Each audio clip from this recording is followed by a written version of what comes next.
I didn't realize how invisible I had become until a stranger called my name. Not out of kindness. Out of confusion. I'm 70 years old, and for the first time in my life, someone looked at me like they weren't sure I was supposed to be there. I've lived in the same neighborhood in Ohio for almost 4 decades. Same small rental house. Same cracked sidewalk. Same mailbox that sticks when it rains. I worked as a night cleaner at an office building downtown. Nothing fancy. I wiped desks, emptied trash, cleaned coffee stains people didn't even notice they left behind. But that job gave me something important. A reason to wake up.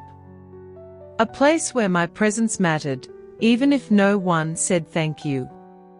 When the company switched contractors, everything changed. They called it restructuring. I called it being erased. One evening, I showed up like I always did. Same bus. Same uniform. Same aching knees. But the security guard at the front desk stopped me. Who are you here to see? I laughed at first. Thought he was joking. I work here, I said. He checked a list. Shook his head. Your name isn't on here. I stood there holding my lunch bag like a child who walked into the wrong classroom. The building I had cleaned for 22 years suddenly didn't recognize me.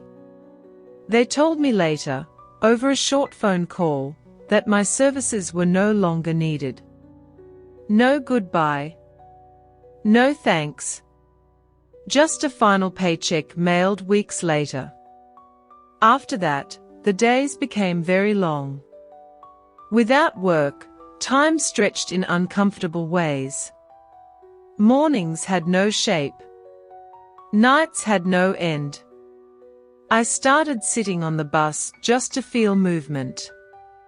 Sometimes I rode the full loop and came back home without getting off anywhere.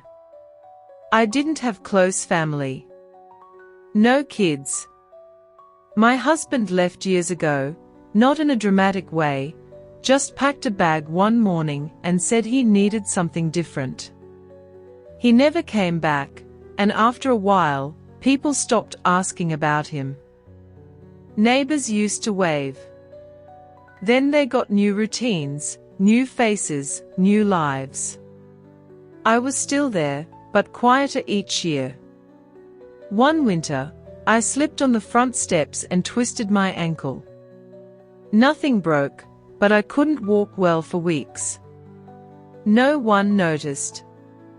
I dragged myself to the door to collect my mail, breath shaking from the cold and the effort. One afternoon, a notice was taped to my door. I thought it was junk mail. It was a warning about late rent. I remember sitting on the floor, back against the wall, reading it again and again, like maybe the words would change if I stared long enough. I had paid rent on time for years. Decades. But without steady work, I'd fallen behind by 2 months. I went to the office to explain. The young woman behind the desk kept smiling, but her eyes never met mine. These things happen, she said. But policy is policy. Policy doesn't care how old you are. Policy doesn't care how tired your body feels. I tried to find work again. Grocery stores. Motels. Laundromats. People smiled politely and said they'd call. They never did. My hands shook during interviews. My hearing wasn't great. I could feel them deciding before I finished speaking. The day the eviction notice came, I didn't cry.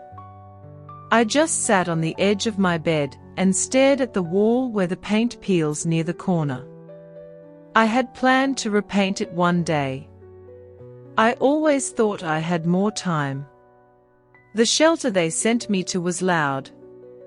Too loud. Metal beds. Bright lights that never fully turned off. People talked in their sleep. Some cried.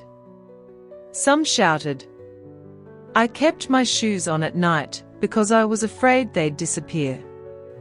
No one there knew my name. And after a while, I stopped correcting them. One evening, I caught my reflection in a bathroom mirror. My hair was thinner. My face looked smaller somehow. Like I was shrinking. That's when it hit me. I wasn't homeless because I did something wrong. I was homeless because I became unnecessary. Too old to hire. Too quiet to notice. Too slow for a world that doesn't wait. Now, I sit near the window most nights. I watch people walk past with groceries, with conversations, with somewhere to go. I imagine what it feels like to be expected somewhere. Sometimes I say my own name out loud, just to prove I still exist. Because the hardest part isn't losing your home. It's realizing the world kept moving. And didn't even pause long enough to see you fall.